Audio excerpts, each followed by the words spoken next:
ഞാൻ actually RDX അല്ല, ഈ ടീമിന്റെ കൂടെ ഇതിനു മുമ്പ് ഷോർട്ട് ഫിലിംസ് വർക്ക് ചെയ്തിട്ടുണ്ട്. പിന്നെ ഇതിന്റെ ഡയറക്ടർ നഹാസ് ഹിദായത്തിന്റെ ആദ്യത്തെ ഒരു സിനിമയാണ് അത്. അതിലായിരുന്നു ഞാൻ ആക്ച്വലി അദ്ദേഹത്തിന്റെ കൂടെ വർക്ക് ചെയ്യേണ്ടത്. അത് സംഭവം നടന്നില്ല. പിന്നെ അദ്ദേഹം ഷോർട്ട് ഫിലിംസ് ചെയ്തു. അപ്പൊ ഞാൻ അവരുടെ ക്രൂവിൽ കയറി പറ്റി. അപ്പൊ എന്റെ ഒരു ലക്കായിട്ട് ഞാൻ കാണുന്നു. ആ സമയം ഞാൻ അവരുടെ ഒരു ക്രൂവിൽ കയറി അവരുടെ ഇപ്പൊ RDXന്റെ അസോസിയേറ്റ് സൂരജേട്ടൻ ചെയ്തൊരു ഷോർട്ട് ഫിലിം ഉണ്ട്, ഒപ്പീസ് എല്ലാം വരട്ടെ എന്ന് പറഞ്ഞു. അതിലൊരു വേഷം ഞാൻ ചെയ്തു. അത് നഹാസൊക്കെ കണ്ടു. അങ്ങനെ നഹാസൊക്കെ പെട്ടെന്ന് തന്നെ നിനക്ക് അടുത്തൊരു പരിപാടിയിൽ എന്തെങ്കിലും തരാം എന്ന് പറഞ്ഞു. അങ്ങനെയാണ് ആക്ച്വലി RDXലേക്ക് എത്തിയത്. എന്നെ സംബന്ധിച്ചിടത്തോളം എനിക്ക് ഏറ്റവും അടുത്തറിയാവുന്ന ഏറ്റവും നല്ല പെർഫോമർ ആരോമൽ തന്നെയാണ്. സോ എനിക്കതിൽ ലീഡിന് കാസ്റ്റ് ചെയ്യാൻ വേണ്ടിട്ട് എനിക്ക് വേറെ എങ്ങും പോകേണ്ടി വന്നിട്ടില്ല. ആരോമലിൽ ഉണ്ടായിരുന്നു അതല്ല. തരംഗം സിനിമയുടെ ഒക്കെ റൈറ്റർ സ്റ്റൈലിൽ അതിന്റെയൊക്കെ റൈറ്റർ അനിൽ നാരായണൻ പുള്ളി ഉണ്ടായിരുന്നു. പുള്ളി അഭിനയിച്ചായിരുന്നു. പുള്ളി പൈസ ഒന്നും വാങ്ങിച്ചില്ല. അങ്ങനെ ഇൻഡസ്ട്രിയിൽ വർക്ക് ചെയ്ത ആളുകൾ, ചെറിയ ചെറിയ ഇതൊക്കെ ചെയ്ത ആളുകൾ വന്ന് അഭിനയിച്ചിരുന്നു. പൈസ ഒന്നും വാങ്ങിച്ചത്. നമുക്ക് അങ്ങനെ ആർട്ടിസ്റ്റുകൾക്ക് കൊടുക്കാൻ പൈസ ഇല്ലെന്ന് ആദ്യമേ തന്നെ പറഞ്ഞു. മൊത്തം ഫണ്ട് മേക്കിങ്ങിലേക്ക് ഇടണമെന്നായിരുന്നു. സോറി എന്ന മൂവിയുടെ കഥ ഉണ്ടായത് കുറച്ച് പെട്ടെന്ന് തന്നെയാണ്. പക്ഷെ സോറിയിലേക്ക് ഞങ്ങളെത്തിയ ഒരു ജേർണി ഒട്ടും പെട്ടെന്നല്ലായിരുന്നു. ഞാൻ ആക്ച്വലി ഫസ്റ്റ് ഷോർട്ട് ഫിലിം ചെയ്യുന്നത് 2013 10th പഠിക്കുമ്പോഴാണ്. സോ അത് കഴിഞ്ഞ് ഇറക്കിയതും ഇറക്കാത്തതുമായിട്ടുള്ള പല ഷോർട്ട് ഫിലിംസ് ഒക്കെ ഉണ്ട്. അങ്ങനെ ഷോർട്ട് ഫിലിം ജേർണി ഒരു അത്യാവശ്യം വലിയൊരു ഷോർട്ട് ഫിലിം ജേർണി ഉണ്ട് ഞങ്ങൾക്ക്.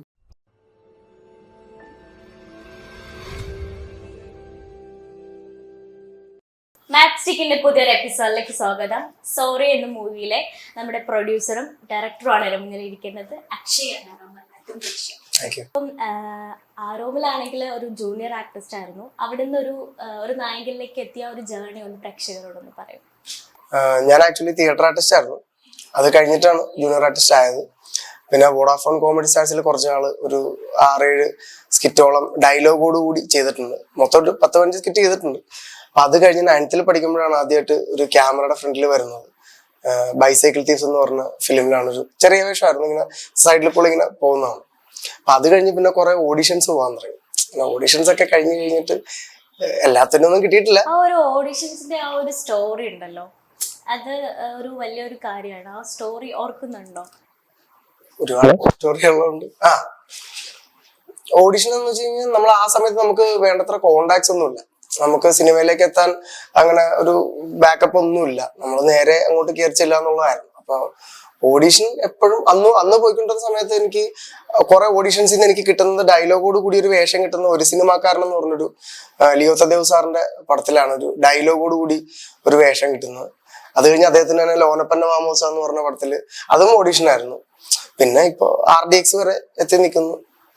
RDX എനിക്ക് തോന്നുന്നു ശ്രദ്ധിക്കപ്പെട്ട ഒരു വേഷമായിരുന്നു. അതെ അതെ അതെ. അപ്പൊ RDXലെ ഒരു അനുഭവം എങ്ങനെ ഉണ്ടായിരുന്നു? അവരുടെ കൂടെയൊക്കെ ഇത്രയും ഒരു വലിയ ബിഗ് ബഡ്ജറ്റ് മൂവി ആയിരുന്നല്ലോ. അതെങ്ങനെ ഉണ്ടായിരുന്നു? ഞാൻ ആക്ച്വലി RDX അല്ല, ഈ ടീമിന്റെ കൂടെ ഇതിനു മുമ്പ് ഷോർട്ട് ഫിലിംസ് വർക്ക് ചെയ്തിട്ടുണ്ട്. പിന്നെ ഇതിന്റെ ഡയറക്ടർ നഹാസ് ഹിദായത്തിന്റെ ആദ്യത്തെ ഒരു സിനിമയാണ് അത്. അതിലായിരുന്നു ഞാൻ ആക്ച്വലി അദ്ദേഹത്തിന്റെ കൂടെ വർക്ക് ചെയ്യേണ്ടത്. അത് സംഭവം നടന്നില്ല. പിന്നെ അദ്ദേഹം ഷോർട്ട് ഫിലിംസ് ചെയ്തു. അപ്പൊ ഞാൻ അവരുടെ ക്രൂവിൽ കയറി പറ്റി. അപ്പൊ എന്റെ ഒരു ലക്കായിട്ട് ഞാൻ കാണുന്നു. ആ സമയം ഞാൻ അവരുടെ ഒരു ക്രൂവിൽ കയറി അവരുടെ ഇപ്പൊ RDXന്റെ അസോസിയേറ്റ് സൂരജേട്ടൻ ചെയ്തൊരു ഷോർട്ട് ഫിലിം ഉണ്ട്, ഒപ്പീസ് എല്ലാം വരട്ടെ എന്ന് പറഞ്ഞു. അതിലൊരു വേഷം ഞാൻ ചെയ്തു. അത് നഹാസൊക്കെ കണ്ടു. അങ്ങനെ നഹാസൊക്കെ പെട്ടെന്ന് തന്നെ നിനക്ക് അടുത്തൊരു പരിപാടിയിൽ എന്തെങ്കിലും തരാം എന്ന് പറഞ്ഞു. അങ്ങനെയാണ് ആക്ച്വലി RDXലേക്ക് എത്തിയത്. അപ്പൊ പെട്ടെന്നുള്ള പരിപാടിയായിരുന്നു. ഒരു പ്രൊഡ്യൂസർ മാത്രമല്ല, ഒരു നായകനാണല്ലേ സോറി മൂവിയിലെ. ഡയറക്ടറിലേക്ക് ചെന്ന് കഴിഞ്ഞാൽ റെസ്പോൺസിബിലിറ്റി കൂടുതലാണ്. നിങ്ങൾ അതുപോലെ തന്നെ നിങ്ങൾ നല്ലൊരു ബെസ്റ്റ് ഫ്രണ്ട്സ് എന്നാണ് ഞാൻ അറിഞ്ഞത്. അപ്പൊ അങ്ങനെ ഒരു ബെസ്റ്റ് ഫ്രണ്ട് എന്ന് പറയുമ്പോൾ ആളുടെ ഒരു വളർച്ച നോക്കി കാണുമല്ലോ. എങ്ങനെയാണ് അതിനെ കാൽക്കുലേറ്റ് ചെയ്യണത്? ഞങ്ങൾ ആക്ച്വലി മീറ്റ് ചെയ്ത് 2016 16 ഒരു എൻഡോട് കൂടിയാണ്. എൻ്റെ ഒരു ഷോർട്ട് ഫിലിമിന് ഡബ് ചെയ്യാൻ വേണ്ടി, ആ ഷോർട്ട് ഫിലിമിന് ഡബ് ചെയ്യാൻ വേണ്ടിയിട്ട് എനിക്ക് ഡബിങ് ആർട്ടിസ്റ്റിന് ആവശ്യം ഉണ്ടായിട്ട് ഞാൻ അത് സെർച്ച് ചെയ്ത് പോയപ്പോൾ എത്തിപ്പെട്ടാണ് ആരോമലിലേക്ക്. അതിനു മുന്നേ ഞങ്ങൾക്ക് പരിചയമില്ലായിരുന്നു. സോ ആദ്യമായിട്ട് ഞങ്ങൾ ഈ ഡബിങ് സ്റ്റുഡിയോയിൽ വെച്ചാണ് കൂടുതൽ പരിചയപ്പെടുന്നത്. അന്ന് തൊട്ട് എൻ്റെ എല്ലാ വർക്കിലും ആരോമലുണ്ട്. സോ അന്ന് തൊട്ടുള്ള ഒരു വളർച്ച ഭയങ്കര മാജിക്കൽ എന്ന് പറയാൻ പറ്റുന്നതിലും കൂടുതൽ ഒരുപാട് പ്രയത്നങ്ങളുണ്ട് അതിന്റെ പുറകില് ആരോമലിന്റെ. അപ്പം ആരോമൽ എന്ത് സെലക്ഷൻ കിട്ടിയാലും അല്ലെങ്കിൽ ഏത് ഒഡീഷന് പോകുന്നതിന് മുൻപും എന്നെ വിളിക്കും, എന്നോട് കാര്യങ്ങളൊക്കെ പറയും. So each and every point, ജേർണിയുടെ എല്ലാ പോയിന്റും എനിക്ക് അറിയാം. സോ ഇപ്പോ ഞങ്ങൾ രണ്ടുപേരും കൂടെ ചേർന്ന്, ഞങ്ങൾ രണ്ടുപേരും മാത്രമല്ല, ഞങ്ങൾ ഒരു 60ഓളം പേരുണ്ട് ബാക്കി പുറത്ത്, ഞങ്ങൾ എല്ലാവരും കൂടെ ചേർന്ന് ഒരു ഫിലിം ചെയ്തു. അപ്പോ എന്നെ സംബന്ധിച്ചിടത്തോളം എനിക്ക് ഏറ്റവും അടുത്തറിയാവുന്ന ഏറ്റവും നല്ല പെർഫോമർ ആരോമൽ തന്നെയാണ്. സോ എനിക്കതിൽ ലീഡിന് കാസ്റ്റ് ചെയ്യാൻ വേണ്ടിട്ട് എനിക്ക് വേറെ എങ്ങും പോകേണ്ടി വന്നിട്ടില്ല. ആരോമലുണ്ടായിരുന്നു അതെല്ലാം. കാസ്റ്റിംഗ് എന്ന് പറയുമ്പോൾ കുറച്ച് ടഫ് ആയിട്ടുള്ള കാര്യമാണ്. കാസ്റ്റ് ചെയ്യാൻ ആരൊക്കെ വേണം എന്നുള്ളൊരു കാര്യം പെട്ടെന്ന് നമുക്ക് പിടികിട്ടില്ല. അപ്പൊ അങ്ങനെ കാസ്റ്റിംഗ് സമയത്ത് എന്തെങ്കിലുമൊക്കെ കാര്യങ്ങൾ ശ്രദ്ധിക്കണം എന്നുണ്ടായിരുന്നോ? അതെ, ഇതിനകത്ത് അഭിനയിച്ചിട്ടുള്ളവർ ആരും പ്രോമിനന്റ് ആയിട്ട് ഫിലിം ഇൻഡസ്ട്രിയിൽ ഉള്ളവരല്ല. അതുകൊണ്ടാണ് ഇത് ന്യൂ ഫേസസ്, ന്യൂ കമേഴ്സ് എന്ന് പറയുന്നത്. അപ്പോൾ എല്ലാവരും ഇതിൻ്റെ അകത്ത് അഭിനയിച്ചിട്ടുള്ള ബാക്കി എല്ലാവരും എനിക്ക് അറിയാവുന്നവരാണ്. സോ അവരുടെ ക്യാരക്ടേഴ്സ് ചൂസ് ചെയ്യുമ്പോഴത്തേക്ക് അവർക്ക് എന്തൊക്കെ ചെയ്യാൻ പറ്റും എന്ന് അറിഞ്ഞ് തന്നെയാണ് ചൂസ് ചെയ്തേക്കുന്നത്. അപ്പം കാസ്റ്റിംഗിൽ തന്നെ ആരോമലും ഹെൽപ്പ് ചെയ്തായിരുന്നു. ഞങ്ങളുടെ ടീം മൊത്തം ഉണ്ടായിരുന്നു കാസ്റ്റിംഗിൽ, ഞാൻ മാത്രമല്ലായിരുന്നു. അപ്പം ഞങ്ങളിങ്ങനെ ഓരോ ക്യാരക്ടേഴ്സിനെ സ്കെച്ച് ചെയ്യുമ്പോൾ ആ ക്യാരക്ടേഴ്സിലേക്ക് ആരെ പ്ലേസ് ചെയ്യണം, ഏത് ആർട്ടിസ്റ്റിനെ ഞങ്ങളുടെ കൂടെയുള്ള ആരെ പ്ലേസ് ചെയ്യണം എന്നൊക്കെ ചിന്തിച്ച് ലൈക്ക് അതൊരുപാട് ഒരു ഭയങ്കരമായ ഒരു ഡിഫിക്കൽട്ട് ജേർണി അല്ലായിരുന്നു ശരിക്കും പറഞ്ഞാൽ. കാരണം ഞങ്ങൾക്ക് എല്ലാവരും ഞങ്ങളുടെ ചുറ്റുമുള്ള ആളുകളായിരുന്നുകൊണ്ട് തന്നെ ഞങ്ങൾക്ക് അറിയായിരുന്നു ആര് ഇത് ചെയ്യണം എന്നുള്ളൊരു ബേസിക് പ്ലാൻ ഉണ്ടായിരുന്നു ഞങ്ങൾക്ക്. അതുകൊണ്ട് ഞങ്ങൾ കാസ്റ്റ് ചെയ്യാൻ ഒരുപാട് വലഞ്ഞിട്ടില്ല. നിങ്ങൾ ശരിക്കും എല്ലാവരും അതെ അതെ, സുഹൃത്തുക്കളെ വെച്ചൊരു മൂവി എടുക്കുമ്പോൾ എനിക്ക് തോന്നുന്നു കുറച്ചും കൂടി ഈസി ആയിരിക്കും. കുറച്ച് കമ്മിറ്റ്മെന്റ്സ് ഒക്കെ ഉള്ളത് കൊണ്ട് ഈസി ആയിരിക്കും. അപ്പൊ ഈ സോറി മൂവിയിൽ എന്തെങ്കിലുമൊക്കെ ഒരു ഓർമ്മകൾ ഉണ്ടായിരിക്കുമല്ലോ പ്രേക്ഷകർക്ക് കൊടുക്കാൻ വേണ്ടിയിട്ട്. ലൈക്ക് നിങ്ങൾ കുറെ ചെറുപ്പക്കാരുടെ കഷ്ടപ്പാടാണ് ഈ മൂവി എന്ന് പറയുന്നത്. അപ്പൊ അത് ജനങ്ങളിലേക്ക് എത്തിക്കുക, അല്ലെങ്കിൽ അവർ അത് അക്സെപ്റ്റ് ചെയ്യുന്നത് വലിയൊരു കാര്യമായിരിക്കും. അപ്പൊ അതിനെ കുറിച്ച് എന്താ പറയാനുള്ളത്? ആക്ച്വലി ഈ ഫ്രണ്ട്സ് ചേർന്ന് ഫിലിം ചെയ്യുന്നതല്ല ആക്ച്വലി ഈസി ആയിട്ടുള്ള പരിപാടി. കമ്മിറ്റ്മെന്റ് ഉള്ള ഒരു കൂട്ടം ആളുകൾ, ലൈക്ക് ഞങ്ങളെ ബൈൻഡിങ് ഫോഴ്സ് ഫിലിമാണ്. ഞങ്ങൾ സംസാരിക്കുന്ന കൂടുതൽ പ്രധാന വിഷയം, ഞങ്ങളുടെ സംസാരത്തിൽ വരുന്ന പ്രധാന വിഷയം ഫിലിം മേക്കിങ്ങും ഒക്കെ ആയിരിക്കും. സോ അങ്ങനെയുള്ളപ്പോഴാണ് കൂടുതൽ ഞങ്ങൾ ഫ്രണ്ട്സ് ആയിട്ട് മാത്രമല്ല, ഞങ്ങൾക്ക് എല്ലാവർക്കും കമ്മിറ്റ്മെന്റ്, അല്ലെങ്കിൽ എന്റെ കൂട്ടത്തിലുള്ള ബാക്കിയുള്ളവർക്ക് ഞങ്ങൾ ചെയ്ത പോലെ തന്നെയുള്ള കമ്മിറ്റ്മെന്റ് ഉണ്ട് എന്ന് ഞങ്ങൾക്ക് അറിയാവുന്നത് കൊണ്ട് അത് കുറെ കൂടെ എളുപ്പമായിട്ടുണ്ട്. അതെ, ഭയങ്കര ഈസി ആയിട്ടുണ്ട് ജേർണി. എല്ലാവരും കട്ടയ്ക്ക് കൂടെ ഭയങ്കര സപ്പോർട്ടീവായിട്ടുണ്ടായിരുന്നു. ഞങ്ങൾക്ക് ഒരു 17-18 ദിവസങ്ങൾ ഷൂട്ട് ഉണ്ടായിരുന്നു. സോ ആ ഷൂട്ട് ഡേയ്സിലെല്ലാം ഞങ്ങളോടൊപ്പം കൂടെ നിൽക്കുന്ന ഞങ്ങളുടെ ഈ കൂട്ടുകാർ തന്നെയാണ്. അവരിൽ ഓരോ ആളുകൾക്കും ഓരോ ജോലികൾ അസൈൻ ചെയ്ത് കൊടുത്തിട്ടുണ്ടായിരുന്നു. ആ ജോലികൾ അവർ വൃത്തിയായിട്ട് ചെയ്തു. സോ അവരിൽ നിന്ന് ഞങ്ങൾക്ക് ഒരുപാട് കാര്യങ്ങൾ പഠിക്കാൻ പറ്റി കമ്മിറ്റ്മെന്റ്സിനെ കുറിച്ച് പറയുമ്പോൾ. പ്രൊഡ്യൂസറിനോട് വേറൊരു കാര്യം ചോദിക്കാറുണ്ട്, കർക്കശക്കാരനായ ഡയറക്ടർ ആയിരുന്നോ? എനിക്ക് ആക്ച്വലി ഇവന്റെ നമ്മൾ ഈ പറഞ്ഞോണം ഇത്രയും നാളുകളായി ഷോർട്ട് ഫിലിം ചെയ്യുന്നുണ്ട്. എൻ്റെ കൂടെ ഞങ്ങൾ ഏകദേശം ഒരേ സമയത്താണ് ജേർണി തുടങ്ങുന്നത്. അപ്പോൾ നമുക്കറിയാം രണ്ടുപേരും അങ്ങോട്ടും ഇങ്ങോട്ടും ഭയങ്കര അണ്ടർസ്റ്റാൻഡിങ് ഉണ്ട്. അപ്പൊ അതുകൊണ്ട് തന്നെ ഒരു സിനിമ ചെയ്യുമ്പോൾ, അല്ലെങ്കിൽ നമ്മൾ ചില സിനിമകളൊക്കെ പണ്ട് തിയേറ്ററിൽ നിന്ന് പടം കണ്ട് ഇറങ്ങി വരുമ്പോഴത്തേക്കൊക്കെ നമ്മൾ പറയും നമ്മളൊരു സിനിമ ചെയ്യുമ്പോഴത്തേക്കും ഇങ്ങനെ ചെയ്യണം, അല്ല അങ്ങനെ ചെയ്യണം. അപ്പൊ അങ്ങനെ ചർച്ചകൾ ഒരുപാട് ഉണ്ടാവും. അപ്പൊ അങ്ങനെ ഒരു സ്വപ്നം സാക്ഷാത്കരിച്ചൊരു നിമിഷം എത്തിക്കഴിഞ്ഞപ്പോ, അങ്ങനത്തെ ഒരു സിനിമ സെറ്റിൽ ആയി കഴിഞ്ഞപ്പോ നമ്മൾ അന്ന് തീരുമാനിച്ച കുറെ കാര്യങ്ങൾ, നമുക്ക് അത് പാടില്ല, നമ്മൾ സെറ്റിൽ ഇങ്ങനെ പാടില്ല, അതെല്ലാം നടന്നു എന്നുള്ളതാണ്. അപ്പൊ അങ്ങനെ ഒരു കർക്കശക്കാരനായിട്ട് എനിക്ക് തോന്നിയിട്ടില്ല. പക്ഷെ പുള്ളിക്ക് ഭയങ്കര വിഷനുണ്ട്. പിന്നെ ഈ സുഹൃത്തുക്കൾ എന്ന് പറയുമ്പോഴത്തേക്കും നമ്മൾ സെറ്റില് നമ്മൾ ആ സൗഹൃദം നമ്മൾ നോക്കാറില്ല. കാരണം ഒരു ഡയറക്ടർ, ഒരു ആക്ടർ, അല്ലെങ്കിൽ ബാക്കിയുള്ള കോർട്ടിസ്റ്റ് അങ്ങനെ നമ്മൾ പോകാറില്ല. അപ്പൊ ആ സെറ്റിനൊരു സീരിയസ്നെസ് ഉണ്ടായിരുന്നു. എപ്പോഴും ഒരു സെറ്റ് സീരിയസ് ആവുന്നിരിക്കുന്നതിന്റെ ക്യാപ്റ്റൻ ഭയങ്കര അടിപൊളിയായിട്ട് മെയിൻറ്റെയിൻ ചെയ്ത് കൊണ്ടുപോകുമ്പോഴാണ്. അപ്പോൾ as A producer, as an actor, ഞാൻ ഭയങ്കര ബ്ലെസ്ഡ് ആണ് ആ കാര്യത്തിൽ. എനിക്ക് അങ്ങനെ ഭയങ്കര വിഷനുള്ള ആ ചെയ്യുന്ന കാര്യത്തെ ഭയങ്കര ഉത്തരവാദിത്തോടു കൂടി സമീപിക്കുന്ന ഒരാളെയാണ് എനിക്ക് ഡയറക്ടറായിട്ട് കിട്ടിയത്. അങ്ങനെ കർക്കശമൊന്നുമില്ലായിരുന്നു. പക്ഷെ പുള്ളിക്ക് വേണ്ട കാര്യങ്ങളെ പറ്റി പുള്ളിക്ക് വ്യക്തത, കൃത്യത എല്ലാം ഉണ്ടായിരുന്നു. പിടിവാശിയൊന്നുമില്ല. പക്ഷെ പറയും, ഒരു ടേക്കിൽ നമ്മൾ ചിലപ്പോൾ ഓവർ എന്തെങ്കിലും എക്സ്പ്രഷൻ ഇട്ടാൽ പുള്ളി അത് വേണ്ട എന്ന് പറയും. ചിലപ്പോൾ നാണം കിട്ടും, പക്ഷെ പറയും. പുള്ളിക്ക് വേണ്ട കാര്യങ്ങൾ പുള്ളി വ്യക്തമായിട്ട് പറഞ്ഞു തരും നമുക്ക്. അതേപോലെ അമ്മയും ഇതില് പ്രൊഡ്യൂസ് ചെയ്തിട്ടുണ്ടല്ലേ? അപ്പം അമ്മ ഇതിലേക്ക് വരാനുള്ള ഒരു ജോലി എങ്ങനെയായിരുന്നു? അമ്മ ഇതിലേക്ക് വരുന്ന ആക്ച്വലി ഞങ്ങൾ ഈ സിനിമ നമ്മൾ ഷോർട്ട് ഫിലിം ചെയ്തുകൊണ്ടിരിക്കുന്ന സമയം കൊണ്ട് അമ്മയ്ക്ക് നമ്മുടെ സ്ട്രഗ്ലിങ് അറിയാം. നമ്മളെങ്ങനെ എന്ത് ചെയ്യുന്നു എന്നുള്ള കാര്യത്തിലൊക്കെ അമ്മയ്ക്ക് നല്ല ധാരണ ഉണ്ടായിരുന്നു. അപ്പൊ ആ സമയത്ത് ഇങ്ങനെ ഞങ്ങൾ ആദ്യം ചെയ്യേണ്ടിരുന്നൊരു സിനിമ ഉണ്ടായിരുന്നു. അക്ഷയുടെ തന്നെ സ്ക്രിപ്റ്റ് ആയിരുന്നു. പക്ഷെ അത് കൊറോണ പരിപാടികളൊക്കെ വന്നു കഴിഞ്ഞപ്പോൾ നമുക്ക് ഷൂട്ട് ചെയ്യാൻ പറ്റാതെ പോയി. അപ്പൊ തൊട്ട് അമ്മയുടെ മനസ്സിൽ, എന്റെ മനസ്സിലൊക്കെ ഇങ്ങനെ ആഗ്രഹങ്ങളുണ്ട്. അപ്പൊ ഞാൻ പിന്നെ എപ്പോഴും ആദ്യത്തെ പടം ചിലപ്പോൾ ഞാൻ പ്രൊഡ്യൂസ് ചെയ്തേക്കാം എന്നൊക്കെ പണ്ട് പറഞ്ഞിട്ടുണ്ട്. പക്ഷെ അത് ഒരു പോയിന്റ് എത്തിക്കഴിഞ്ഞപ്പോഴത്തേക്കും ഇവനിങ്ങനെ ഒരു സബ്ജക്ട് പറഞ്ഞപ്പോ വളരെ ലിമിറ്റഡ് ആയിട്ട് ചെയ്യാമെന്ന് ഇവൻ പറഞ്ഞു. നിന്റെ കയ്യിൽ എന്തുണ്ടോ ആ ബഡ്ജറ്റിൽ ഇത് ചെയ്യാമെന്ന് പറഞ്ഞു. അപ്പൊ ഞാനും അമ്മയും കൂടെ ഒന്ന് ആലോചിച്ചിട്ട് ഇവന്റെ അടുത്ത് പറഞ്ഞു, ഇങ്ങനെ നമ്മൾ തന്നെ എടുത്ത് പൊക്കാം. പിന്നെ എല്ലാം നമ്മൾ ആളുകളാണ്. നമ്മൾ ഷോർട്ട് ഫിലിം ചെയ്തുകൊണ്ടിരുന്ന ആളുകൾ തന്നെയാണ് നമ്മൾ സിനിമ ചെയ്തത്. ഇപ്പൊ ഈ പറഞ്ഞ 60 പേര് വന്നതെന്ന് പറഞ്ഞാൽ ഇവർക്കൊക്കെ അസിസ്റ്റൻസിന് വേണ്ടി വരും. പണ്ട് നമ്മൾ ഷോർട്ട് ഫിലിം ചെയ്യുമ്പോൾ അസിസ്റ്റൻസ് ആരും ഇല്ല. ഇപ്പൊ അക്ഷയ് ഡയറക്ട് ചെയ്യുന്ന സമയത്ത് അവൻ പോയി നാരങ്ങളുടെ അടുത്ത് എല്ലാവർക്കും കൊണ്ട് കൊടുക്കും അഭിനയിക്കാൻ വരുന്നവർക്ക്. അതുപോലെ ഞാൻ അഭിനയിക്കുന്ന സമയത്ത് ഞാൻ അരുണിന്റെ കൂടെ ഞാൻ നിൽക്കും, അക്ഷയുടെ കൂടെ ഞാൻ നിൽക്കും. അപ്പൊ അങ്ങനെ നിന്നൊരു ക്രൂ ആണ്. പക്ഷെ ഒരു സിനിമ ചെയ്യുമ്പോൾ ആ 5 പേര് അല്ലെങ്കിൽ അങ്ങനെ മാത്രം ചെയ്യാൻ പറ്റില്ല. അപ്പൊ ഈ HODസിനൊക്കെ അസിസ്റ്റൻസിനെ വേണം. അപ്പൊ അവര് പുതിയ ആളുകൾ വന്നു, നമ്മുടെ കൂടെ വർക്ക് ചെയ്തിട്ടില്ലാത്ത ആളുകൾ വന്നു. പിന്നെ അതുപോലെ കഥാപരമായിട്ട് കാസ്റ്റുകൾ ഒരുപാടുണ്ട്. അപ്പൊ അങ്ങനെ വന്നു. അപ്പൊ ആരെങ്കിലും അണിയറയിലും കൂടെ 60 പേര് വരുന്ന ഒരു സംഭവം ഞാനൊക്കെ നോക്കി കഴിഞ്ഞപ്പോഴത്തേക്കും ഭയങ്കര എക്സൈറ്റഡ് ആയിരുന്നു. പിന്നെ ഇതിന്റെ ബഡ്ജറ്റിനെ പറ്റിയും ഇതിന്റെ ലൊക്കേഷൻസിനെ പറ്റിയും നമുക്ക് ഈ ഫണ്ട് ഇല്ലാതെ ഇതെങ്ങനെ, അതായത് റെന്റ് കൊടുക്കാതെ നമുക്ക് എന്തൊക്കെ കിട്ടും എന്നുള്ള കാര്യത്തെ പറ്റി നമ്മൾ ഇത് പ്രീ പ്രൊഡക്ഷൻ ഭയങ്കര സമയമെടുത്തു. അതുകൊണ്ട് തന്നെ നമുക്ക് ചിന്തിക്കാനുള്ള ഒരു സമയം കിട്ടി. അതുകൊണ്ട് ഞാനിവിടെ പറഞ്ഞു നമുക്ക് എടുത്ത് പൊക്കാമെന്ന്. പിന്നെ അരുൺ ഞങ്ങളെ ഹെൽപ്പ് ചെയ്തു. അരുൺ ഇതിന്റെ സിനിമാറ്റോഗ്രാഫറാണ്. അരുണിന്റെ എക്യുപ്മെന്റ്സ് ഒക്കെ അരുൺ തന്നെയാണ് പൈസ കൊടുത്ത് വാങ്ങിച്ചത്. അതൊക്കെ ഭയങ്കര സന്തോഷമുണ്ട്. പിന്നെ ചെറിയ ചെറിയ ചെലവുകളൊക്കെ ചെയ്ത ആളുകൾ വരെ ഉണ്ട് നമ്മുടെ കൂടെ. ഭയങ്കരമായിട്ടുള്ള കോർഡിനേഷൻ ഉണ്ടായിരുന്നല്ലേ ഈ മൂവിക്ക്? അപ്പൊ ഈ ഷോർട്ട് ഫിലിം നേരെ മൂവിയിലേക്ക് വരുമ്പോഴത്തേക്ക് ഭയങ്കര ഡിഫറെന്റ് ആണ്. ആ ഒരു കാഴ്ചപ്പാട് എങ്ങനെയായിരുന്നു? ആക്ച്വലി ഇതിനു മുമ്പ് ഞങ്ങൾ ചെയ്ത ഷോർട്ട് ഫിലിംസ്, ഞങ്ങൾ ഈ ക്രൂ തന്നെ ഷോർട്ട് ഫിലിംസ് ഒക്കെ ചെയ്തിട്ടുണ്ട്. അത് കൂടിപ്പോയി കഴിഞ്ഞാൽ ഒരു 4 ദിവസം അല്ലെങ്കിൽ 5 ദിവസം, അതിൽ കൂടുതലും ഷോർട്ട് ഫിലിമിന്റെ ജേർണി പോകില്ല. ആ ദിവസത്തിലൂടെ ഞങ്ങൾ ഷൂട്ടൊക്കെ തീർക്കും. ബാക്കി പരിപാടിയെല്ലാം പോസ്റ്റ് പ്രൊഡക്ഷൻ എഡിറ്റിംഗ് പരിപാടികളൊക്കെയാണ്. പക്ഷെ ഫിലിം ആയപ്പോഴത്തേക്ക് ഞങ്ങൾക്ക് ഈ പറഞ്ഞ ഒരു 18ഓളം ദിവസം ഷൂട്ട് വേണ്ടി വന്നു. അപ്പം എല്ലാ തരത്തിലുള്ള കണ്ടിന്യൂറ്റി ഭയങ്കര ആവശ്യമാണ്. ആർട്ടിസ്റ്റുകൾക്ക് കണ്ടിന്യൂറ്റി വേണം, അതുപോലെ ഞങ്ങൾക്കും കണ്ടിന്യൂറ്റി വേണം. ചാർട്ടുകൾ ഉണ്ടാക്കേണ്ടി വരും. ഇന്ന ദിവസം ഇവിടെ, ലൊക്കേഷൻസ് മൾട്ടിപ്പിൾ ആയതുകൊണ്ട് തന്നെ ഇന്ന ദിവസം ഇവിടെ, നാളെ അവിടെ, അങ്ങനെ അങ്ങനെ ഓരോരോ ഈ ചാർട്ടിങ് മാറുന്നതനുസരിച്ച് നമ്മൾ മാറണം. അപ്പം ഇത്രയും നാൾ 4-5 ദിവസം വർക്ക് ചെയ്തവര് ഇപ്പം ഒറ്റ സ്ട്രെച്ചിൽ ഒരു 18 ദിവസം വർക്ക് ചെയ്യുമ്പോൾ ഉള്ള ഒരു ഡിഫറൻസ് ഉണ്ടല്ലോ. ആ ഡിഫറൻസ് ആയിരുന്നു ഏറ്റവും വലിയ ഒരു കാര്യം ഫിലിം ചെയ്യുമ്പോഴത്തേക്ക്. ബാക്കി ഞങ്ങൾ ഷൂട്ട് ചെയ്ത സ്ട്രക്ചേഴ്സ് ഒക്കെ, ഒരു സ്ട്രക്ചറൽ പരിപാടിയൊക്കെ ഷോർട്ട് ഫിലിമിന്റെ ഒരു സ്ട്രക്ചർ തന്നെയാണ്. പക്ഷെ ഷോർട്ട് ഫിലിം സ്ട്രെച്ച് ചെയ്ത് ഒരു 18 ദിവസത്തേക്ക് ഞങ്ങൾ എക്സ്പാൻഡ് ചെയ്ത് ഷൂട്ട് ചെയ്യുമ്പോഴുള്ള ഒരു വ്യത്യാസം ഉണ്ടായിരുന്നു. ആ വ്യത്യാസം ഞങ്ങളും ആദ്യമായിട്ടാണ് ആ വ്യത്യാസം അനുഭവിക്കുന്നത്. പക്ഷെ ഞങ്ങളോടൊപ്പം ഞങ്ങളുടെ കൂടെ തന്നെ ബാക്കിയുള്ളവർ ഉണ്ടായിരുന്നു. ഞങ്ങളുടെ കൂടെ തന്നെ നിന്നു, വഴിക്ക് വെച്ചൊന്നും വിട്ടു പോകാതെ കൂടെ തന്നെ നിന്നു എന്നുള്ളതാണ് ഏറ്റവും വലിയ മാജിക് ഇവിടെ സംഭവിച്ചത്. ഈ സോറി മൂവിക്ക് ഒരുപാട് അച്ചീവ്മെന്റ്സ് കിട്ടിയിട്ടുണ്ട്. അപ്പൊ അതൊന്ന് പ്രേക്ഷകരോടൊന്ന് ഷെയർ ചെയ്യാവോ?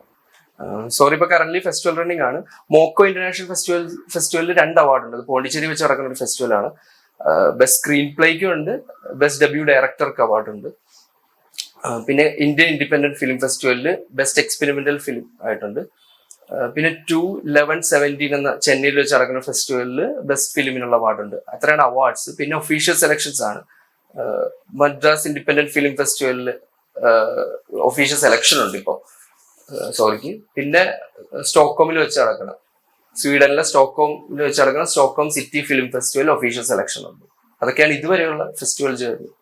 അല്ല, നിങ്ങളുടെ രണ്ടുപേരുടെ പുള്ളി ഡയറക്ട് ചെയ്യുന്ന ഫസ്റ്റ് മൂവിയാണ്. അപ്പൊ അതിൽ തന്നെ ഇത്രയും അച്ചീവ്മെന്റ്സ് കിട്ടുക എന്ന് പറയുന്നത് വലിയൊരു ഭാഗ്യമാണ്. അപ്പൊ ഇതിലേക്ക് എത്തപ്പെടാനും വലിയ ഭാഗ്യമാണ്. അപ്പൊ ഈ ഒരു അച്ചീവ്മെന്റ്സ് കിട്ടിയപ്പോ കുറച്ച് കോൺഫിഡന്റ് ആയില്ലേ? അതെ.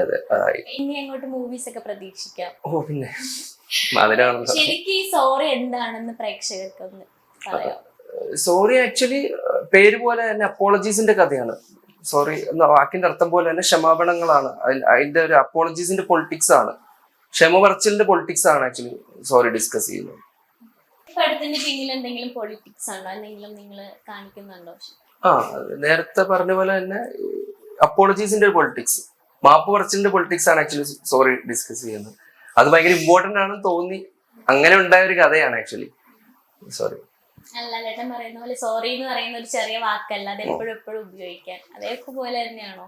അതെ. സോറി എപ്പോഴും പറയില്ല, പക്ഷെ ചില പോയിന്റ്സ് ഉണ്ട്. ആ പോയിന്റ്സ് നമ്മൾ സോറി പറയണം എന്നുള്ളതാണ്. ഈ സോറി പറഞ്ഞു കഴിഞ്ഞാൽ എല്ലാ പ്രശ്നവും മാറില്ല, പക്ഷെ സോറി പറഞ്ഞാൽ മാറുന്ന ഒരുപാട് പ്രശ്നങ്ങളുണ്ട് എന്നുള്ളതാണ്.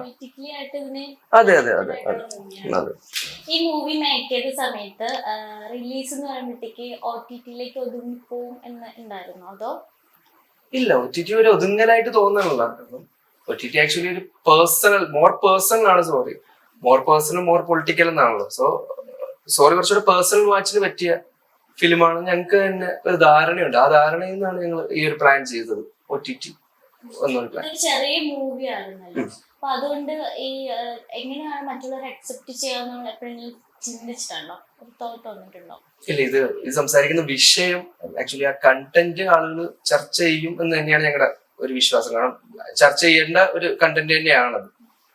അത് കണ്ടു കഴിയുമ്പോൾ ഒരു ചർച്ച ഉണ്ടാകണം എന്നൊക്കെയാണ് ആഗ്രഹം. കാരണം അത് മോർ ഫിലിം മേക്കിംഗ് എന്നതിന് ഉപരി ഒരു സോഷ്യൽ പർപ്പസ് അല്ലെങ്കിൽ ഒരു സർവീസ് എന്ന രീതിയിൽ സൊസൈറ്റിക്ക് വേണ്ടിയിട്ട് ഇത് ചർച്ച ചെയ്യപ്പെടണം എന്ന് തന്നെയാണ്. അല്ല, ഈ മൂവി ഇറങ്ങിയ സമയത്ത് ആളി കെട്ടാൻ ചാൻസ് ഉണ്ടോ? ഒരു ചർച്ച ഉണ്ടാവുമെന്ന് തോന്നുന്നുണ്ട്. കത്തും. സോഷ്യൽ മീഡിയ നിന്ന് കത്തില്ല, കത്തും. ഈ മൂവിയുടെ റിലീസ് എങ്ങനെയായിരിക്കും? ആക്ച്വലി പടം ഫെസ്റ്റിവൽ റണ്ണിങ് ആണ്. അപ്പോൾ ഇപ്പം നമുക്ക് ഈ അടുത്ത മാസങ്ങളായിട്ട് കുറച്ച് ഇങ്ങോട്ട് റിസൾട്ട്സ് വരാനുണ്ട്. ഐ മീൻ നോട്ടിഫിക്കേഷൻ ഡേറ്റ് ഉണ്ട്. അപ്പോൾ അത് കഴിഞ്ഞിട്ടൊരു OTT പിച്ചിങ് നമുക്ക് പറ്റൂ. കാരണം ഇത്ര ചെറിയ ബഡ്ജറ്റിലുള്ള ഒരു സിനിമ നമുക്ക് തിയേറ്ററിലേക്ക് എത്തിക്കാൻ പറ്റില്ല, ലിമിറ്റേഷൻസ് ഉണ്ട്. അപ്പം അതുകൊണ്ട് തന്നെ ഒരു OTT സിനിമയായിരിക്കും. സ്ട്രിക്ട്ലി ഒരു OTT പ്രൊഡക്റ്റ് ആണ്. അപ്പോൾ ഒട്ടും വൈകാതെ തന്നെ ഒരു അപ്ഡേഷൻ ഉണ്ടാവും. ശരി, ഇപ്പൊ ഇതില് കാസ്റ്റിംഗ് പറഞ്ഞ പോലെ നിങ്ങളുടെ ഫ്രണ്ട്സ് തന്നെ ആയിരുന്നില്ലേ? അപ്പം ഇതിന് പുറത്തുനിന്ന് ഒരാളെ കൊണ്ടുവന്ന് നന്നായിരിക്കും എന്നുള്ള ഒരു ആലോചനയൊക്കെ ഇല്ല, പൈസ കൊടുക്കാനില്ല.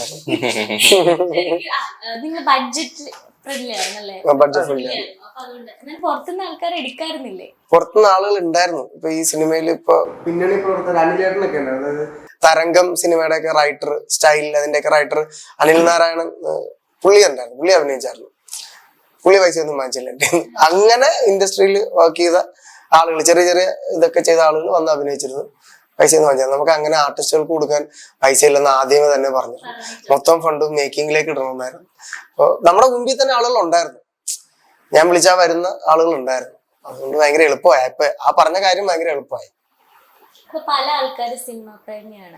അപ്പൊ അങ്ങനെ വരുമ്പോ കുറെ നാളത്തെ കഷ്ടപ്പാടായിരുന്നു, അത് പെട്ടെന്ന് ഉണ്ടായതാണോ ഈ ഒരു മൂവിയിലേക്ക് എത്തപ്പെടാൻ? സോറി എന്ന് പറയുന്ന മൂവിയിലേക്ക്. സോറി എന്ന മൂവിയുടെ കഥ ഉണ്ടായത് കുറച്ച് പെട്ടെന്ന് തന്നെയാണ്. പക്ഷെ സോറിയിലേക്ക് ഞങ്ങൾ എത്തിയ ഒരു ജേർണി ഒട്ടും പെട്ടെന്നല്ലായിരുന്നു. ആ ജേർണി നിങ്ങൾക്ക് അറിയണം, പറ. ഞാൻ ആക്ച്വലി ഫസ്റ്റ് ഷോർട്ട് ഫിലിം ചെയ്യുന്നത് 2013 10th പഠിക്കുമ്പോഴാണ്. സോ അത് കഴിഞ്ഞ് ഇറക്കിയതും ഇറക്കാത്തതുമായിട്ടുള്ള പല പല ഷോർട്ട് ഫിലിംസ് ഒക്കെ ഉണ്ട്. അങ്ങനെ ഷോർട്ട് ഫിലിം ജേർണി ഒരു അത്യാവശ്യം വലിയൊരു ഷോർട്ട് ഫിലിം ജേർണി ഉണ്ട് ഞങ്ങൾക്ക്. ഇത് ആക്ച്വലി ഞങ്ങള് ഒരു പടത്തിന് ഒരു വെയിറ്റ് വന്നപ്പോഴത്തേക്ക്, ഇനി ചെയ്യാൻ പ്ലാൻ ഉള്ള ഒരു ഫിലിമിന് കൊറോണ ഒക്കെ കാരണം ഒരു വെയിറ്റിംഗ് പീരീഡ് വന്നപ്പോഴത്തേക്ക് ഞങ്ങൾ പ്ലാൻ ചെയ്തൊരു വർക്കാണ്. ആദ്യം ഷോർട്ട് ഫിലിം ചെയ്യാമെന്ന് തന്നെയുള്ള ഒരു പ്ലാൻ ആയിരുന്നു. കാരണം നമുക്ക് വെറുതെ ഇരിക്കാൻ പറ്റൂല, വെറുതെ ഇരുന്നാൽ നമ്മൾ ഡെസ്പറേറ്റ് ആയി പോകും. അതുകൊണ്ട് വെറുതെ ഇരിക്കാൻ പറ്റാത്തത് കൊണ്ട് തന്നെ ഒരു വർക്ക് ചെയ്യാം എന്നുള്ള പ്ലാനിലായിരുന്നു. അപ്പോൾ ഇത്ര നാളും ചെയ്യണ പോലെ ഒരു 10 മിനിറ്റുള്ള ഷോർട്ട് ഫിലിമിന് പകരം ഒരു 1.5 മണിക്കൂറുള്ള സിനിമ ചെയ്താൽ എന്താണ് എന്നുള്ള ഒരു തോട്ടിൽ നിന്നാണ് സോറി വന്നത്. അല്ല, ഇതൊരു ഷോർട്ട് ഫിലിം ആയിരുന്നെങ്കിൽ എങ്ങനെ കണ്ടാനായിരുന്നു? നിങ്ങളത് ഷോർട്ട് ഫിലിം മാത്രമായിട്ട് ഒതുങ്ങി പോകത്തില്ലായിരുന്നോ? അപ്പൊ ഇതൊരു മൂവിയിലേക്ക് വരല്ലേ? അതെ, അത് ഈ ഒതുങ്ങിപ്പോണ ചിന്തയൊന്നും കൊണ്ടല്ല ശരിക്കും ഫിലിം ചെയ്തത്. ഇതുവരെ ഫിലിം ചെയ്തിട്ടില്ല, ചെയ്യണമെന്ന് ആഗ്രഹമുണ്ട്. ആ ആഗ്രഹത്തിന് പുറത്ത് അല്ല, ഫസ്റ്റ് മൂവി തന്നെ ഇത്രയും എന്താ ഒരു അവാർഡ്സൊക്കെ ബിൽഡ് ചെയ്ത് വരാന്ന് പറഞ്ഞാൽ ഭയങ്കര കഷ്ടപ്പാടിന്റെ തന്നെയാണ്. ആ ഒരു ജേർണി, അതാണ് എനിക്ക് നിങ്ങളോട് ചോദിക്കണം, അതെങ്ങനെയായിരുന്നു? ആക്ച്വലി ഇത് സോറി നമ്മള് ഒരു ഡിസ്ട്രിബ്യൂഷനിലേക്ക് പിച്ച് ചെയ്യുക എന്നുള്ളത് ഭയങ്കര എളുപ്പമുള്ള ഒരു പരിപാടിയല്ല. അതുകൊണ്ട് തന്നെ ഞങ്ങൾക്ക് ഈ പറഞ്ഞ അക്ലമേഷൻസിന്റെ ആവശ്യം ഉണ്ടായിരുന്നു. സോ അതിന് വേണ്ടിയിട്ട് കുറച്ചധികം അവാർഡ്സ് ഞങ്ങൾ അയച്ചു. അവാർഡ്സിന് ഇപ്പൊ അവാർഡ്സിന്റെ റിസൾട്ട്സ് ഫുള്ളി അനൗൺസും ചെയ്തിട്ടില്ല എല്ലാത്തിന്റെ ഒന്നും. ഇപ്പൊ വന്നതിലൊക്കെ ഞങ്ങൾക്ക് ഒഫീഷ്യൽ സെലക്ഷനും അവാർഡ്സും ഒക്കെ ഉണ്ട് എന്നുള്ളതാണ്. ഇന്ന കാരണത്തിനാണ് അവാർഡിന് അയച്ചതെന്ന് പറയാൻ പറ്റില്ല. പക്ഷെ സോറി കുറച്ച് നേരം ഷൂട്ട് ചെയ്യേണ്ട ഐഡിയലായിട്ട് ഇരുന്നപ്പോഴത്തേക്ക് ഞങ്ങൾ അവാർഡ്സിന് വിട്ടതാണ്. അവാർഡ്സിന് വിട്ടപ്പോൾ അവിടെ സെലക്ഷൻ കിട്ടി. അവാർഡ്സിന് സെലക്ഷൻ കിട്ടുക എന്ന് പറയുന്നത് ഒരു ഭയങ്കര ബൂസ്റ്റർ ആണ് ഞങ്ങൾക്ക്. ശരിക്കും അതൊരു പ്രോത്സാഹനം എന്നൊക്കെ പറയാവുന്ന ഒരു കാര്യമാണ്. ചോദിക്കാനുള്ളത്, കുറേ മൂവീസ് ചെയ്തിട്ട് പെട്ടെന്നൊരു മൂവിയിൽ നടനായി. അപ്പൊ അത് രണ്ടും ഭയങ്കര വ്യത്യാസമുണ്ടല്ലോ. അപ്പം ചെറിയ നടൻ വലിയൊരു നായകനാവുന്ന രീതി. അപ്പൊ ഒരു നടനെ സംബന്ധിച്ചിടത്തോളം ചെറിയ വേഷങ്ങളും വലുതാണ്. അപ്പൊ അതും ഇതും കൂടി കമ്പയർ ചെയ്യുമ്പോ എങ്ങനെയാണ്? അല്ല, ഞാൻ ഈ പറഞ്ഞോളം എനിക്ക് പണ്ട് ഈ തിയേറ്റർ ചെയ്യുന്ന സമയത്ത്, നാടകം ചെയ്യുന്ന സമയത്ത്, ഒരു നാടകത്തില് കമ്പ്യൂട്ടർ ജാതകം എന്ന് പറഞ്ഞ ഒരു നാടകത്തില് ഞാൻ 10th പഠിക്കുകയാണ്. അപ്പൊ അന്ന് എന്നെ നാടകം പഠിപ്പിച്ച ആശാൻ എനിക്കൊരു പ്രധാന വേഷം തരാന്ന് പറഞ്ഞ് എന്നെ റിഹേഴ്സൽ ക്യാമ്പിലേക്ക് കൊണ്ടുപോയി കഴിഞ്ഞിട്ട് അവിടെ എത്തിക്കഴിഞ്ഞപ്പോഴത്തേക്കും എന്റെ വേഷം വളരെ കുഞ്ഞായിപ്പോയി. വളരെ ചെറിയൊരു വേഷമായി പോയി. അപ്പൊ ഞാൻ ആശാന്റെ അടുത്ത് പറഞ്ഞു, വളരെ ചെറിയ വേഷമാണ്, വലിയ വേഷം എന്ന് പറഞ്ഞിട്ടല്ലേ ആഗ്രഹം കൊണ്ട് പറഞ്ഞു പോയതാ, തെറ്റാണെന്ന് തന്നെയാണ് ഇന്ന് വിശ്വസിക്കുന്നത്. അന്ന് നമുക്കത് ചിന്തിക്കാം. കാരണം വലിയ വേഷം എന്നൊക്കെ പറയുമ്പോഴത്തേക്കും നമ്മൾ ഒരുപാട് കൊതിച്ചതാണല്ലോ.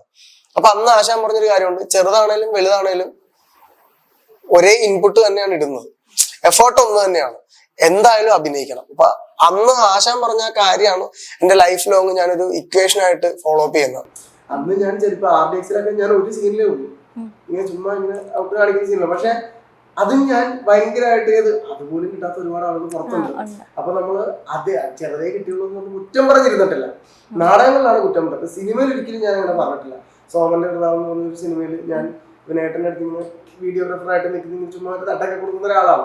പക്ഷെ അതും ഞാൻ ഭയങ്കര എൻജോയ് ചെയ്ത് ചെയ്തതാണ്. അപ്പൊ ഏത് വേഷം കിട്ടിയാലും ആ കിട്ടുന്ന വേഷം വളരെ ഭംഗിയാക്കി മേക്കറിൽ കൊടുക്കുക എന്നുള്ളതാണ് ഒരു നടനെ സംബന്ധിച്ചിടത്തോളം. അയാൾ അത് മാത്രമേ പ്രതീക്ഷിക്കാമുള്ളൂ, അല്ലെ? അതായിരിക്കണം അയാളുടെ ദൗത്യം, അല്ലെ? അപ്പൊ ആ ഒരു ഇതിൽ നോക്കിക്കഴിഞ്ഞു കഴിഞ്ഞാൽ ഞാൻ ഭയങ്കര ഹാപ്പിയാണ്. ഇപ്പൊ സോറി ആണെങ്കിലും വേറെ ഏത് സിനിമകളിലാണെങ്കിലും ചെറിയ വേഷങ്ങളാണെങ്കിലും ചെയ്യുമ്പോൾ ഞാൻ ഒരേ കാര്യം തന്നെയാണ് ചെയ്യുന്നത്. അപ്പൊ സോറിയിലേക്ക് വന്നു കഴിഞ്ഞപ്പോഴത്തേക്കും പിന്നെ ആഗ്രഹിച്ചതാണ് ഇങ്ങനെ ഉടനീളം ഒരു സിനിമയിൽ വേഷം ചെയ്യുക എന്ന് പറയുന്നത് ഭയങ്കരമായിട്ട് ആഗ്രഹിച്ചാണ്. പക്ഷെ സംഭവം ഈ ഒരു സീൻ കഴിഞ്ഞ് കഴിയുമ്പോഴത്തേക്കും അടുത്ത സീൻ പോസ്റ്റ്. അപ്പൊ നമ്മൾ ചിലപ്പോൾ ഒരു 5 മിനിറ്റ് റെസ്റ്റ് എടുക്കണമെങ്കിൽ പോലും നമുക്ക് ചിലപ്പോൾ പറ്റില്ല. അപ്പൊ ചില പോയിന്റ്സിലൊക്കെ ചിലപ്പോൾ നമ്മൾ കണ്ടിന്യൂസ് ആയിട്ട് ഷൂട്ട് പോയിട്ടുണ്ട്. 6 മണിക്ക് തുടങ്ങിയിട്ട് അടുത്ത ദിവസം രാവിലെ 6 മണി വരെ നമ്മൾ പോയിട്ടുണ്ട്. അപ്പൊ ആ സമയത്തൊക്കെ നമ്മൾ ചിലപ്പോ ഒരു ചെറിയ കഥാപാത്രമായിരുന്നെങ്കിൽ ഒരു 5 മിനിറ്റ് എങ്കിലും റെസ്റ്റ് എടുക്കായിരുന്നു എന്ന് തോന്നിയിട്ടുണ്ട്. പക്ഷെ അതപ്പൊ തന്നെ നമ്മൾ മാറ്റും. അപ്പൊ അങ്ങനത്തെ ചെറിയ കാര്യങ്ങൾ തോന്നിയിട്ടുണ്ടെന്നേ ഉള്ളൂ. അല്ലാതെ നമ്മൾ ഒരിക്കലും എന്താ പറയാ നമ്മളെടുത്ത് തല വെച്ചൊന്നും നടന്നിട്ടില്ല. ഫാമിലിയിൽ നല്ല സപ്പോർട്ട് ഉണ്ടായിരുന്നു. ഞാൻ 10th പഠിക്കുമ്പോഴാണ് ഞാൻ ആദ്യത്തെ ഷോർട്ട് ഫിലിം ചെയ്യുന്നത്. സോ ഷോർട്ട് ഫിലിം ചെയ്യുന്ന സമയത്ത് ഈ പറഞ്ഞ കാര്യമായിട്ടുള്ള സപ്പോർട്ടൊന്നും എനിക്ക് കിട്ടിയിട്ടില്ല. പക്ഷെ ഒരു പോയിന്റ് എത്തിക്കഴിയുമ്പോൾ ഇതാണ് ഞാൻ ഡിസൈഡ് ചെയ്തത്, അല്ലെങ്കിൽ ഇതാണ് എന്റെ ഡിസിഷൻ എന്ന് അവർ മനസ്സിലാക്കുന്ന ഒരു പോയിന്റ് ഉണ്ട്. ആ പോയിന്റ് കഴിഞ്ഞപ്പോ തൊട്ട് അവർ നല്ല സപ്പോർട്ട്. അതെ, ഈ മൂവി അവാർഡ്സ് ഒക്കെ കിട്ടിയപ്പോഴത്തേക്ക് നമ്മുടെ ഫിലിം ഇൻഡസ്ട്രിയിൽ ആരെങ്കിലൊക്കെ വിളിച്ചിട്ട് കൺഗ്രാറ്റ്സ് ഒക്കെ പറഞ്ഞിട്ടുണ്ടോ? നമുക്കറിയാവുന്ന ഇൻഡസ്ട്രിയിലുള്ള ആളുകൾ. അപ്പൊ ഇനി മൂവീസ് ഉണ്ടോ ശരിക്കും? എന്നെ ആക്ച്വലി വിളിച്ചിട്ടുണ്ട്. എന്നെ നമ്മൾ ഈ അവാർഡ്സ് ഒക്കെ അല്ല എന്നെ വിളിച്ചിട്ടുണ്ടെന്ന് പറഞ്ഞപ്പോഴത്തേക്ക് പെട്ടെന്ന് എന്നെ വിളിച്ചിട്ടുണ്ട്. കാരണം നമ്മൾ കുറച്ച് ഇപ്പൊ പേരെടുത്ത് തന്നെ പറഞ്ഞ ഈ പ്രശാന്ത് അലക്സാണ്ടർ എന്ന് പറഞ്ഞ ആക്ടർ, അദ്ദേഹം നമ്മുടെ സിനിമയിൽ ഒരു വലിയൊരു പങ്ക് പുള്ളി ഹെൽപ്പ് ചെയ്തിട്ടുണ്ട് നമ്മളെ. അതുപോലെ രാജേഷ് മാധവൻ, അങ്ങനെ ഒരുപാട് ആർട്ടിസ്റ്റുകൾ കാരണം നമ്മൾ ഇവരൊക്കെ നമ്മളൊരു അനിയന്റെ സ്ഥാനത്താണ് കാണുന്നത്. അപ്പൊ നമ്മൾ കേന്ദ്ര കഥാപാത്രം ഒരു സിനിമ ചെയ്യുന്നു എന്ന് പറയുമ്പോൾ ഇവർക്കൊക്കെ ഭയങ്കര ടെൻഷനായിരുന്നു. ഈ പ്രശാന്ത് അലക്സാണ്ടറും രാജേഷ് മാധവനും ഒക്കെ 2 ദിവസം കുടുംബ സെറ്റിലേക്ക് വിളിക്കും, എന്താവശ്യം ഉണ്ടെങ്കിലും പറയണം. അങ്ങനെ അത്രയും എന്താ പറയാ ഭയങ്കര കെയർ തന്നിട്ടുണ്ട് ഈ സിനിമയ്ക്കും എനിക്കും ഇവനും ഒക്കെ. അപ്പൊ അങ്ങനെ കണ്ട ഈ ആളുകള് ഈ സിനിമയ്ക്ക് ഇത്ര അവാർഡ്സ് കിട്ടുമെന്ന് പറയുമ്പോഴത്തേക്കും അവർക്ക് ഭയങ്കര സന്തോഷമാണ്. അവർ വിളിച്ച് തന്നെ നമ്മളെ അപ്രീഷിയേറ്റ് ചെയ്യും. പ്രശാന്തനൊക്കെ വിളിച്ച് ഇവരോട് സംസാരിച്ചു. ഞങ്ങൾ പ്രശാന്തനെ മീറ്റ് ചെയ്തു. രാജേഷ് ഏട്ടനാണെങ്കിൽ നമ്മളെ വിളിച്ച് എപ്പോഴും സംസാരിക്കുന്നത്, ഒരുപാട് സന്തോഷം. അപ്പൊ അന്ന് പുള്ളി ചില സമയത്ത് പുള്ളി പറയുന്നത്, അന്ന് നീ പറഞ്ഞപ്പോ എനിക്ക് അത്ര ഓക്കെ അല്ലായിരുന്നു, പക്ഷെ ഇപ്പൊ നീ കിട്ടുന്നുണ്ടെന്ന് പറഞ്ഞു കഴിഞ്ഞപ്പോഴത്തേക്ക് എനിക്ക് ഭയങ്കര സന്തോഷമുണ്ടെന്ന് പുള്ളി അന്ന് പറഞ്ഞതാണ്. ഇൻഡസ്ട്രിയിൽ നിന്ന് അങ്ങനത്തെ കുടുംബമൊക്കെ വരുന്നു. ഈ സോറിയുടെ സ്ക്രിപ്റ്റ് നിങ്ങൾ പുറത്ത് ആർക്കെങ്കിലും കൊടുത്തിട്ട് ഇങ്ങനെ ഫിലിം ചെയ്യാനായിട്ടുള്ള ഒരു എന്തെങ്കിലും ഉണ്ടായിട്ടുണ്ടോ? അതോ ഇല്ല. അതെ തന്നെ. പിന്നെ ഈ സപ്പോർട്ടിനെ കുറിച്ച് പറയുമ്പോൾ സോറിയുടെ ഒരു ഫസ്റ്റ് ലുക്ക് ഞങ്ങൾ പുറത്തു വിട്ടായിരുന്നു. അതിന് മുമ്പ് ടൈറ്റിൽ പോസ്റ്റർ വിട്ടായിരുന്നു. അതിനൊക്കെ കിട്ടിയ സപ്പോർട്ട് ഭയങ്കരമാണ്. ഇൻഡസ്ട്രിയിലുള്ളവർ പറഞ്ഞ ഒരുപാട് പേര് ഭയങ്കരമായി ഷെയർ ഒക്കെ ചെയ്തിട്ടുണ്ട്. ഭയങ്കരമായി സോഷ്യൽ മീഡിയയിലൂടെ ഒരുപാട് പേര് ഭയങ്കരമായി ഷെയർ ചെയ്തിട്ടുണ്ട്. അവരുടെ സോഷ്യൽ മീഡിയ ഹാൻഡിൽസിലുള്ള ഷെയർ ഒക്കെ ഞങ്ങൾക്ക് ഈ പറഞ്ഞ പോലെ സപ്പോർട്ട് തന്നെയാണ്. ഭയങ്കര മോറൽ സപ്പോർട്ടാണ് ശരിക്കും അതിൽ നിന്ന് നമുക്ക് കിട്ടുന്നത്. ഡയറക്റ്റ് ചെയ്ത സമയത്ത് തോന്നിയിരുന്നോ ഇത്രയും അവാർഡ്സ് ഒക്കെ കിട്ടും? ഇല്ല, അങ്ങനെ ഒരു പ്ലാനിലല്ല ആക്ച്വലി ഡയറക്റ്റ് ചെയ്യാൻ. പക്ഷെ അതൊരു അംഗീകാരമാണ്. അതെ, അംഗീകാരം ആണ്. ഈ പറയുന്ന പോലെ ഒരു ഭയങ്കര പ്രോത്സാഹനമാണ്, ഭയങ്കര ഒരു അപ്രീസിയേഷൻസ് ആണ് ആക്ച്വലി. നിങ്ങൾ പഠിച്ചതിൽ നിന്ന് വ്യത്യസ്തമാണല്ലോ സിനിമയിലേക്ക് കയറിയപ്പോൾ ഉള്ളത്, അല്ലേ? ഇപ്പൊ ഇത്രയും നാളും കണ്ട ഒരു അതേ കൾച്ചറായിട്ടാണോ ഇത് വരണേ? മീൻസ് എന്ന് വെച്ചാൽ നമ്മളിപ്പം സിനിമയിൽ അഭിനയിക്കുക എന്ന് പറയുന്നത് ഡയറക്റ്റ് അഭിനയിച്ചിട്ടുണ്ടോ ഈ സിനിമയില്? ഇല്ല, ഒരു ചെറിയൊരു പോയിന്റിൽ അഭിനയിച്ചു. ഞാൻ തന്നെ ഡയറക്റ്റ് ചെയ്ത് ഞാൻ അങ്ങനെയല്ല, ആ സ്ഥലത്ത് വേറെ ആരെയും കിട്ടിയില്ല ആ സമയത്ത്. അപ്പം ഞാനിരുന്നു. നമ്മള് ബഡ്ജറ്റ് ഫ്രണ്ട്ലി ആന്ന് പറയുമ്പോഴത്തേക്കും നമുക്ക് അത്രയും ഒരു കണക്ഷൻ കിട്ടും എല്ലാവരുമായിട്ടും. അപ്പൊ അങ്ങനെ കണക്ട് ചെയ്ത് കൂടുതൽ ഇപ്പൊ ഒരാളോട് കുറച്ച് സപ്പോർട്ട് ചെയ്ത് നിന്ന ഒരാളെന്ന് പറയുമ്പോൾ അത് ആരായിരിക്കും ഈ മൂവിയിൽ ഇത്രയും നിങ്ങൾക്ക് ഡെഡിക്കേഷൻ തന്ന ഒരാളാരാണ്?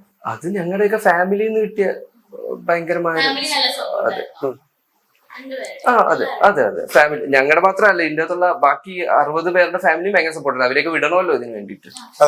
ഭയങ്കര അമ്മ പ്രൊഡ്യൂസ് ചെയ്തിട്ടുണ്ട് ഈ മൂവി. അപ്പൊ അതുകൊണ്ട് അതൊരു വലിയ സപ്പോർട്ട് തന്നെയാണ്. കാരണം നിങ്ങൾ പറഞ്ഞ പോലെ കുറെ ചെറുപ്പക്കാരുടെ മൂവിയാണ്. അപ്പം സോറി എന്ന് പറയുന്ന മൂവി വലിയൊരു വിജയത്തിൽ എത്തട്ടെ എന്ന് ആശംസിക്കുന്നു. Thank you.